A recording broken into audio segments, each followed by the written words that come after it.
My name is Margaret Phillips, and I'm going to serve as the moderator for today's discussion. This discussion is hosted by the STS Information Literacy Committee, and also I'm an assistant professor and engineering librarian at Purdue University. If you haven't participated in these monthly discussions before, I want to let you know that we hold these sessions on a variety of information literacy topics of interest to STEM librarians about 5 to 10 times per year. And the discussions are always announced on the STS listserv at least 10 days prior to the event. All of our sessions are recorded and archived. You can access past sessions at this link I'm going to put in the chat box. And our chat today will also be archived at this link. So it's my pleasure to introduce our discussion leader for today, Kelly Try. Kelly is an assistant professor and biosciences librarian at the University of Illinois at Urbana-Champaign. As biosciences librarian, she serves the departments in the life sciences and bioengineering. Her research interests include investigating the information needs of scientists and the skills science librarians must possess in order to meet those needs. Prior to being a librarian, she worked as a research scientist at Archer Daniels Midland Company for 14 years. The title of Kelly's discussion is Collaborating with Faculty to Create a Lesson Plan Highlighting Research as Inquiry. And so now I'm going to hand the discussion over to Kelly. If any of you as participants have questions or comments throughout the discussion, feel free to enter them into the chat box as the presentation is going on. So Kelly, I will hand it over to you. Okay, can everybody hear me?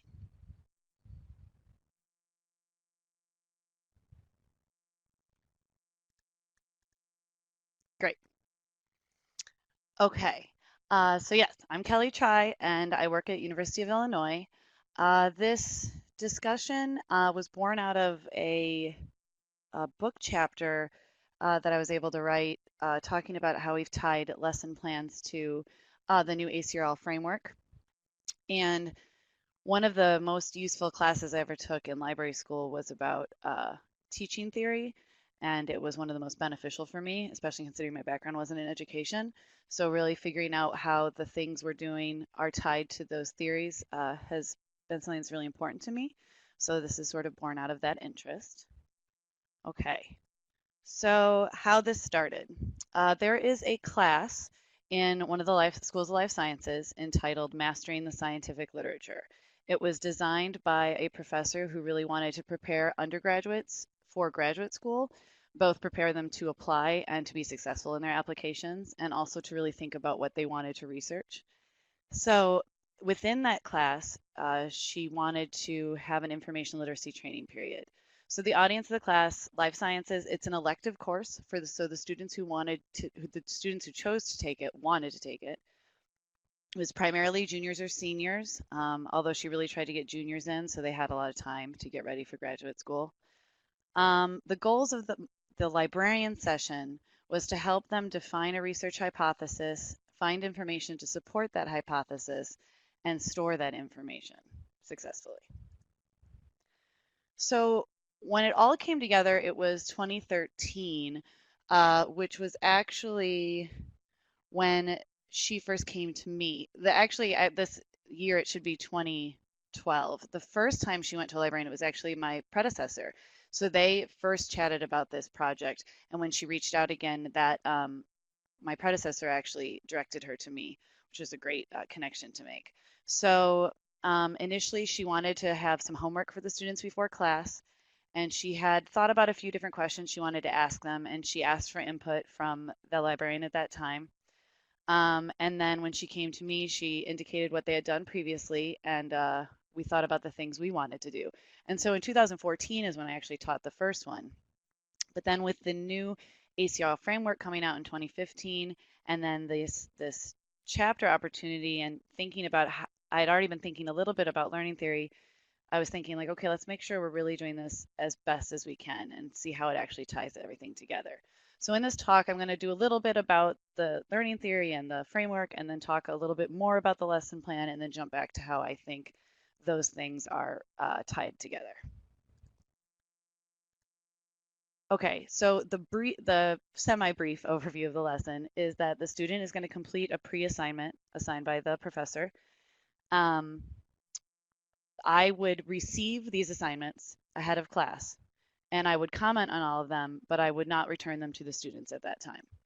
And then I would come to class, and with those assignments, as some background from myself, I would guide them with Boolean searching, modeling databases, iterative searching, staying up to date with resources, and organization of citations.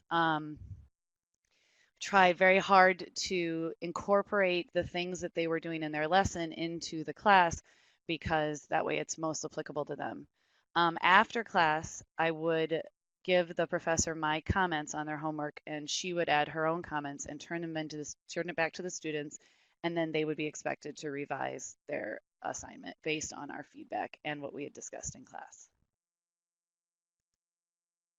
Okay, so then while doing this, I was thinking about what is the teaching and learning theory I'm really aiming for. And I realized, and I claim to be no expert in teaching and learning theory, but I've been happy to been able to be educated by people much better than me. So the one it suited the most was cognitive constructivism, which is actually a combination of theories by all of these philosophers and psychologists. Generally speaking, it's related to how knowledge is actively created. So active learning is kind of a subcategory of cognitive constructivism, but it's really about how do we create knowledge. In a paper, I don't know if anybody read it before the session, but if you didn't get a chance to check it out, it's really worthwhile. A paper in the International Journal of Science Education established 4 criteria based on a literature review to use when designing a lesson using cognitive constructivism.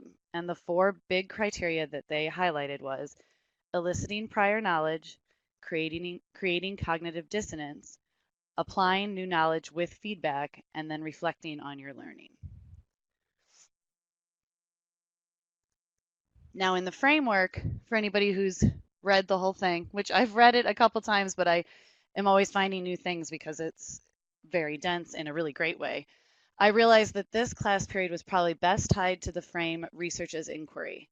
So the general idea of research as inquiry in the ACRL framework is that it is iterative and it depends upon asking increasingly complex or new questions whose answers in turn develop additional questions or lines of inquiry. So I've highlighted in blue some of the things that I think we were aiming to get at in this lesson, such as formulating questions for research, especially for these students that really want to go to graduate school, determining an appropriate scope, like what do they really want to investigate, trying to needle it down a little bit more specifically, dealing with the complex research by breaking the complex questions into simple ones, which is a great example of how to search in literature databases. Using various research methods, so different tools, different ways of thinking, assessing what we're doing to see how we can make it better, how to organize this information in a way that it's useful to us for a specific goal. For them, it's finding this literature to support their hypothesis, and synthesizing ideas garnered from multiple sources, and then also drawing conclusions based on the analysis and interpretation of information. The dispositions in this research as inquiry frame are students or learners that consider research as open-ended exploration, those that appreciate a question might be simple but still important, intellectual curiosity, so trying new things, being critical at all times, being persistent, adaptable, and flexible, which I think that may be the most important part of dispositions we really want to encourage in learners, seeking multiple perspectives, finding help when they need it, ethical and legal guidelines, and intellectual humility. So the thing I love about research as inquiry is it feels very similar to scientific method and scientific research. It's really all about challenging what you know to be true and then going back and looking at it again in a new way and continuously changing your opinions or shaping them based on new information. Okay, so what was the pre-assignment? And this has changed a bit over time, but the basic pre-assignment that the students were given was that they were supposed to answer these questions by describing the area of the research they would most want to conduct while in graduate school. She wanted them to be as detailed as possible, The assignment that the way she wrote out the exercise is a lot more detailed. And if anybody would want me to give them that document, you could feel free to email me after this. She presents it in a very clear, like, this is why it's important for your scientific research, and this is why you really need to be thinking about these things. So they had to enter their discipline that they were interested in. So it could be broadly like biology, but then their subdiscipline, what specifically are they interested in? Targeted subject areas that they thought they might want to investigate, and then finally specific research questions. And she really wanted them to think about that as thoroughly as possible. What would their actual research be if they could do whatever they wanted, if they could investigate whatever they wanted? Oh, and thank you, Margaret. Yes, that'll be great. So then she asked them to devise a list of search terms. Oh, and one important point, so in her discipline question, she gave them an example of what she was looking for so they could understand how specific she wanted them to get. But questions 2 through 4, she did not give them any examples. So she wanted them to devise a set of search terms, then list where they were going to go look for information, and then finally how they were going to organize it. The exercise has changed a little bit over time. There were times where she specifically asked them to indicate how they would stay up to date on research. And I think that was in the last version of the assignment we used as a subpart to question 3. Okay, and then in class, what we've gotten to at this point, the way we're teaching it, is that she asked 2 to 3 students to present on their findings, just a few minutes each. They're always students that volunteer. She'll give them the option, and if they choose to volunteer. We've always had students volunteer. I would say these classes are usually 10 to 15 students, so not super huge. They work together pretty closely, so the students are usually pretty comfortable, a few of them, at getting up and just talking for a few minutes about what they found and what they thought was tricky or what they thought was great in their searches.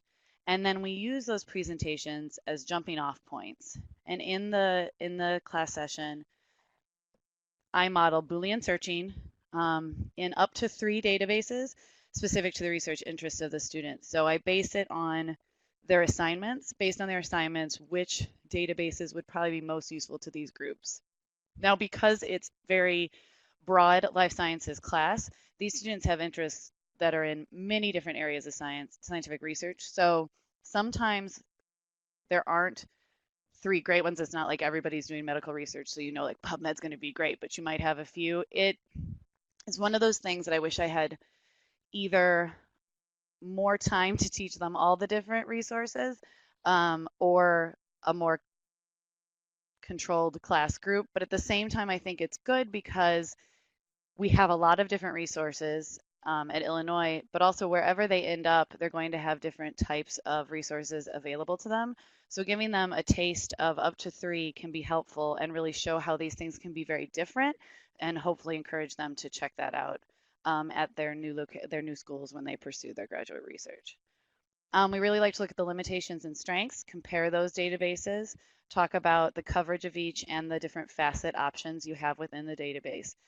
And then we fine tune the search and we talk about how we can make our searches stronger, how we can follow citation strings if that's an available thing in the database. For example, in Scopus, you can look at everything that's cited it as a new search or everything that it has cited as a new search. We look at using the abstract information from an article that you think is good to recreate a search with scientific terms that people are using. It seems simple, but a lot of students, when they're just starting in their scientific research, get stalled when they're trying to come up with terms, and it's really helpful to just find a really great abstract and then pull terms from that abstract to search. And then we talk about options for staying up to date and organizing this information. For example, setting search alerts within the databases, showing them how to do that, as well as discussing citation management software. Okay, so from that paper we talked about before, those 4 criteria, this is how we attempted to meet them in this lesson. So eliciting prior knowledge. We felt that this criteria was met with the use of a pre-assignment to gauge what the student already knows and how they apply that knowledge to specific questions. Creating cognitive dissonance. We felt this criteria is met by challenging the ideas the students had from their pre-assignment and highlighting new and better options during the presentations and class discussion. A lot of these students are really uh, moving ahead of the game because they're so interested in going to grad school. So they're very interested in finding information, but they many times are not aware of all the options they have. And when we have those presentations and they're able to explain how certain things have been difficult for them, we can challenge the ways they've been searching, challenge the different tools they were using to try to create new ideas. And one of the big things we do in class that I think is so important is that the professor weighs in, but we really try to get the students to come up with ideas and share what they've been doing differently in their assignment before class period. Okay, number 3, application of new knowledge with feedback. This criteria is met when we discuss the problems students may have had and with my feedback, the professor's feedback, and their student peer feedback in class, we conduct example searches to solve those issues. And then finally, number 4, reflection on learning. And this criteria is met when the students revise the pre-assignment and submit it having applied the new information they have learned to the questions. Okay, so how is this research as inquiry frame applied? The research as inquiry section highlights heavily the importance of the iterative process of learning and the importance of dialogue and debate, and really determining the scope and critically evaluating information. So those blue highlighted things from the earlier slides, here's some of the ways from the knowledge practices we feel like we're helping them um, we're using the framework to help them do this assignment. So formulating questions. We think the pre-assignment in particular helps them really start to think about this on their own. And in the same way as a research's inquiry framework indicates that this is for novice learners, this can be a great way to start to learn how to critically evaluate things.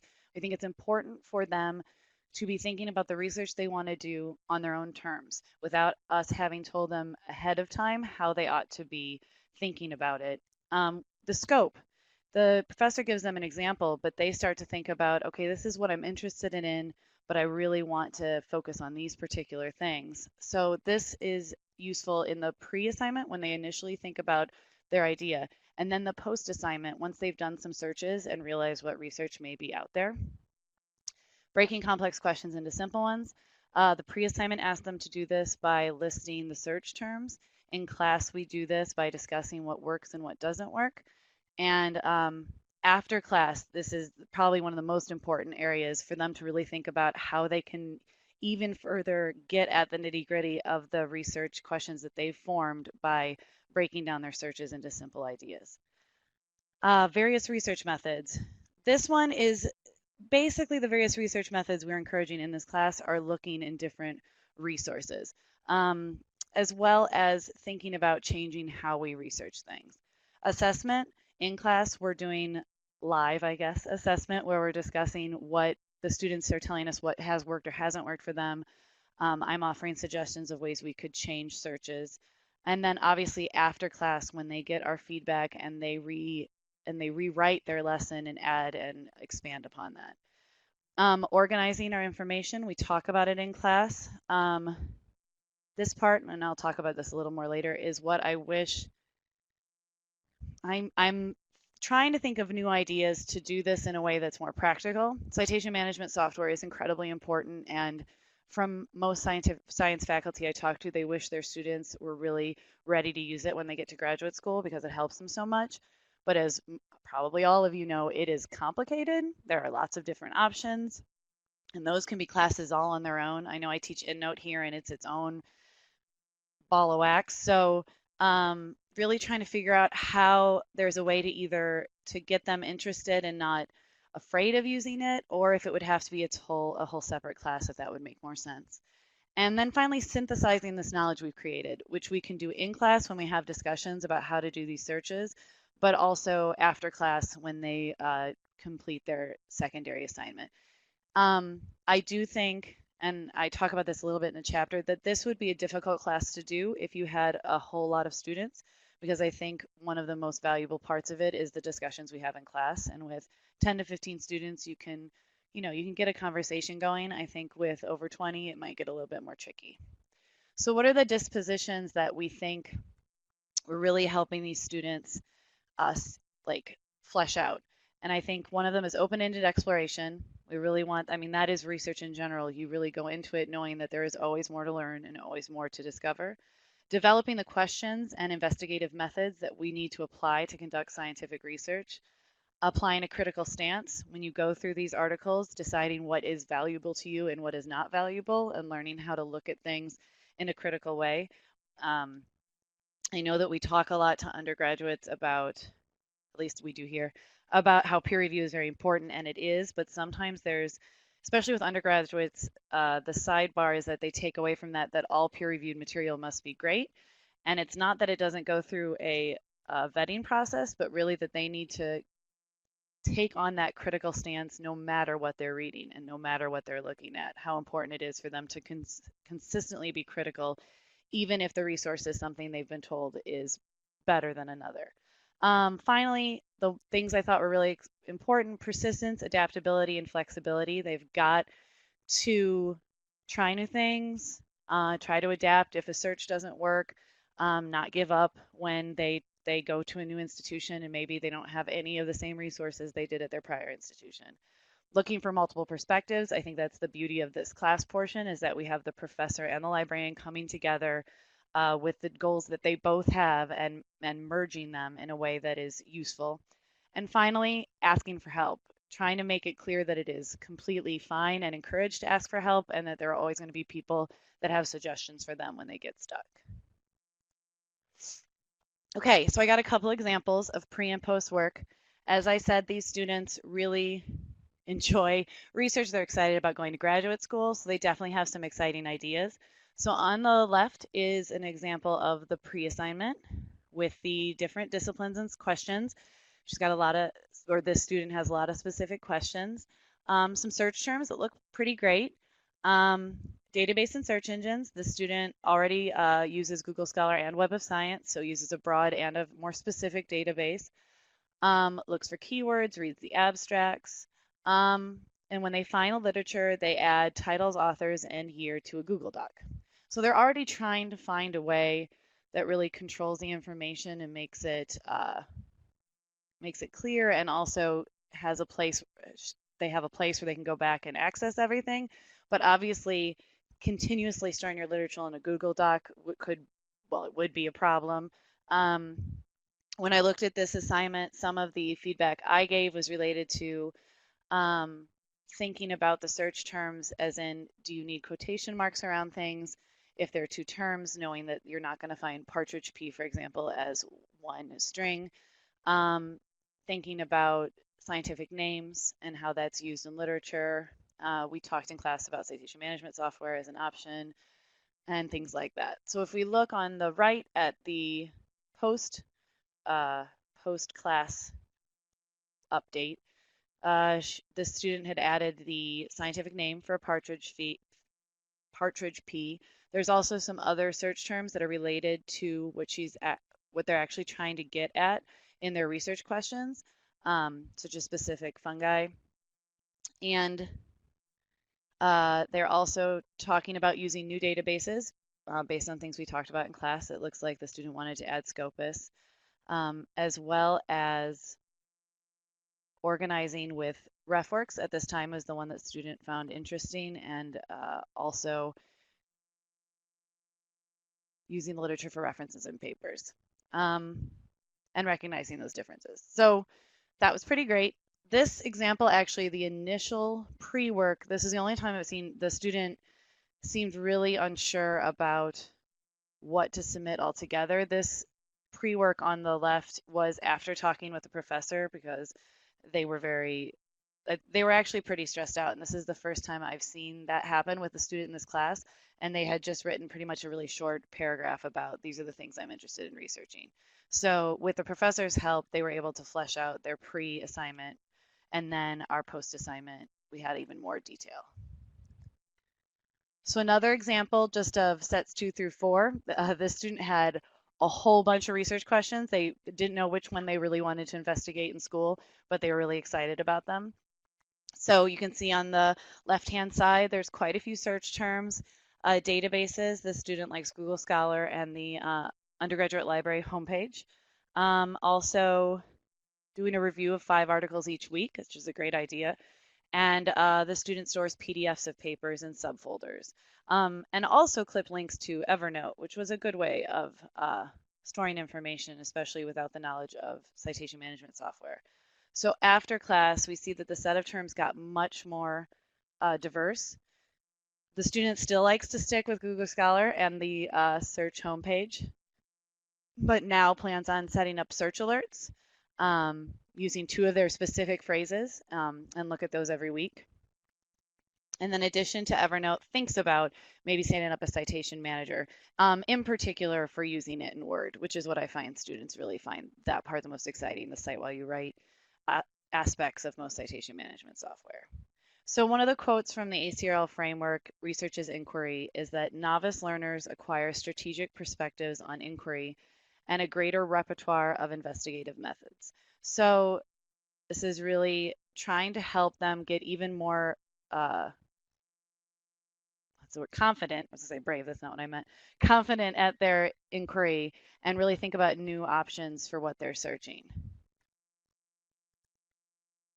So what has changed over the last, I guess, 4 years at least of working on this? So in the initial conversations with the previous librarian, they had also wanted to address open access, like evaluating open access resources and discussing predatory publishing, which was how that librarian had put it.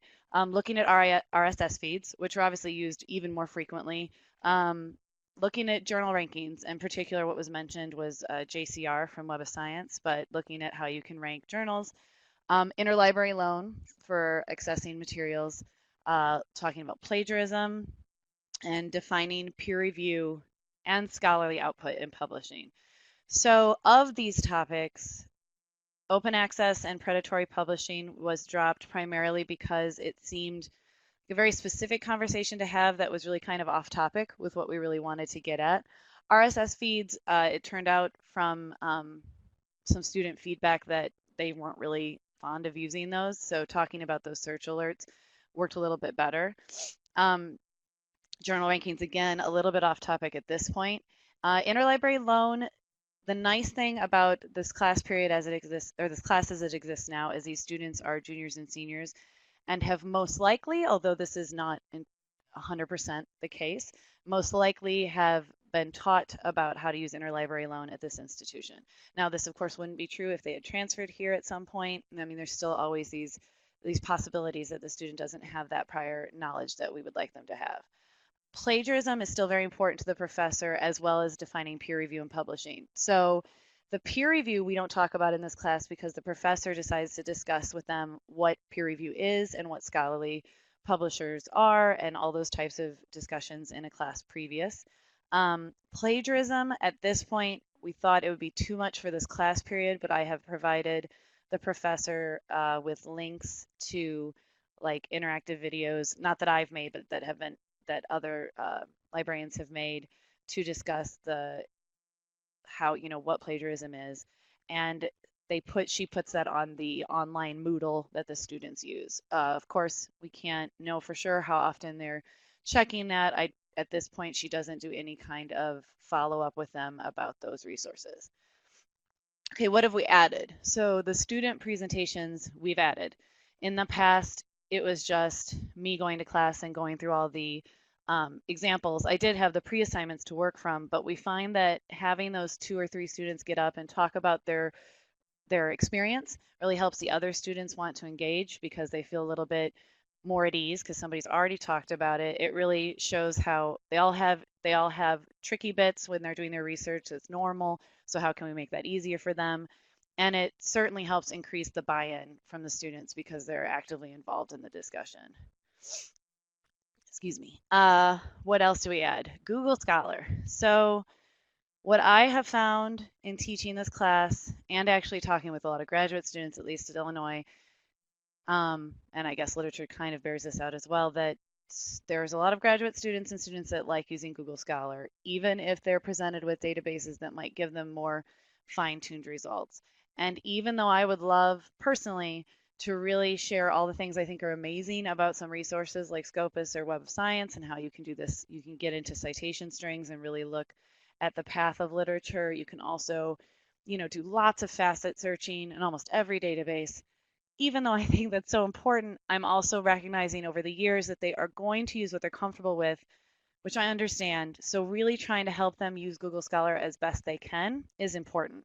I know when I first taught this class, it was PubMed, Web of Science, and Scopus, but every student was writing about Google Scholar in their assignment, and a lot of times afterwards, even if we didn't talk about it in class.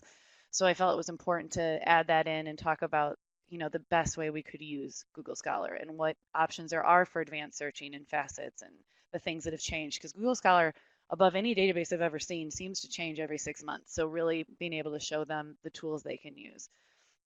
And then finally, we added citation management and organization of their citations. So something the professor thought was very important. Most faculty I talk to in the sciences really want their students to just pick one and use it. Again, this is tricky in the context of this class because they're complicated. So what are things we need to change? I feel that there's still a lot we're trying to fit into this period.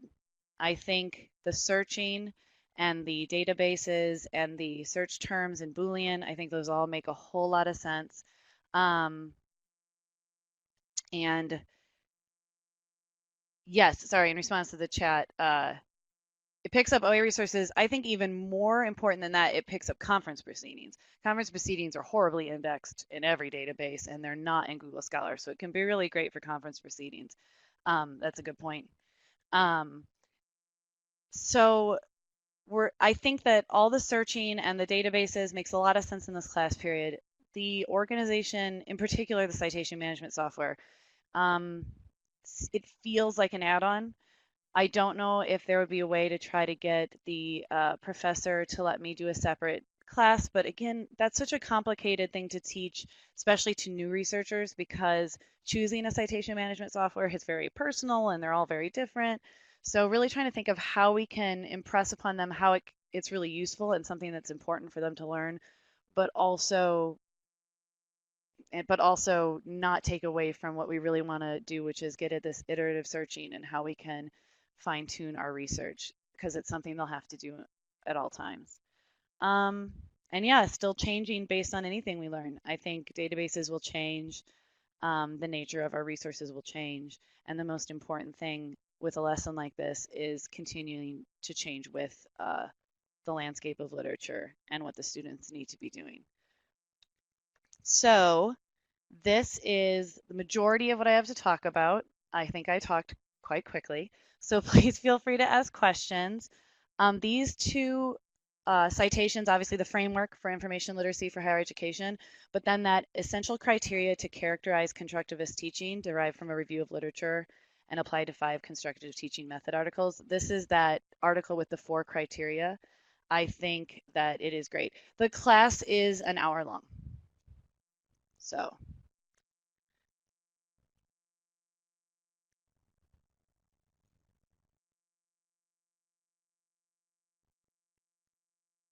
And then while Margaret's typing, this is a note on this slide. If you thought this was interesting, albeit very quick, there is an ACRL book that will be coming out. I'm not positive on when. I believe they're trying for next year, but every chapter in this book, Framing Information Literacy, is going to be a lesson plan from many different subject areas. And I don't believe just one in sciences. I think many more in the sciences. So this book, I think is going to be amazing because it has detailed lesson plans in addition to like a page or two explaining the idea of whatever that class period is. So, and it frames everything in the new ACRL standards as well as the type of learning theory that the instructor is hoping for. Okay, so does anybody have any questions? I can definitely give an example of the professor's official exercise with the examples she has for the research questions so that you guys can see that. Feel free to jump on a mic if you want to ask a question. I'm not sure if you have mic access or chat. And thank you very much for listening.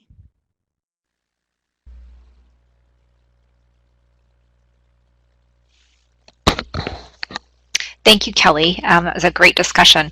And yeah, if anyone has any comments or questions or examples that they want to share from their teaching, go ahead and jump on the mic or input something in chat. We'd love to hear about it.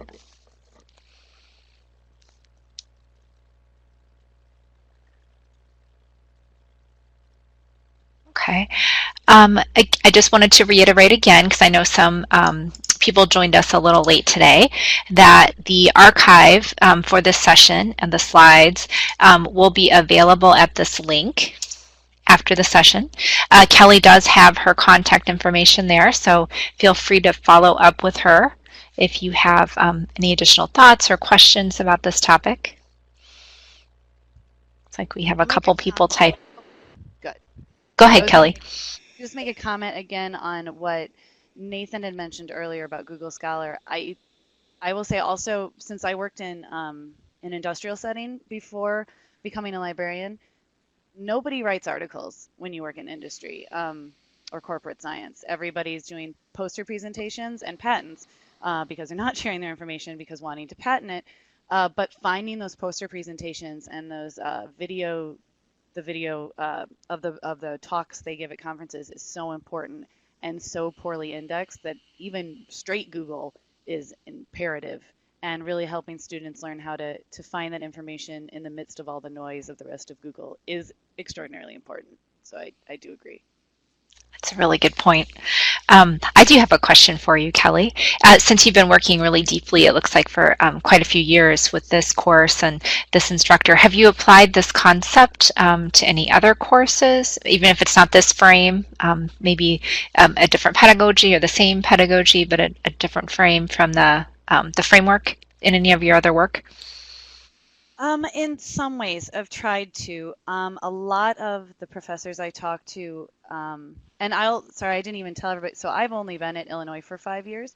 A lot of the professors I've talked to really want things they can throw on the Moodle. They want quizzes. They want maybe a short video, which I will happily provide. But this has helped me develop inroads, I guess I would say, with professors at trying to address, can I come to your class? Can we work on doing something together? And it has definitely helped me start down that path. But to this extent, I have not been as successful in other classes. Certainly not at doing an assignment together, which I think is one of the greatest parts of this, because it's pretty low key. And I didn't mention this at the beginning, but the students, the assignment is credit, no credit. So there's no grading. They're just rewarded if they complete it. But yeah, so it's helped me to frame things with new classes and with other professors, but not to this degree at this point, although I really hope to keep developing these relationships with these types of. Thank you. Yeah, that's wonderful to hear. Really great example, and I think we all know how challenging developing those deep relationships can be, or they change over time. Yeah. As people move to other areas and so forth. Okay, excellent. Well, I just want to thank everybody for joining us today. It was a great discussion, and I hope everyone benefited from the discussion, and I hope you keep an eye out for our future STS information literacy chats. I believe, I think we have another one in January as our next one, but again, they will be announced on the STS listserv at least 10 days ahead of time. All right, and we'll go ahead and close out the meeting with that, and everyone have a great day.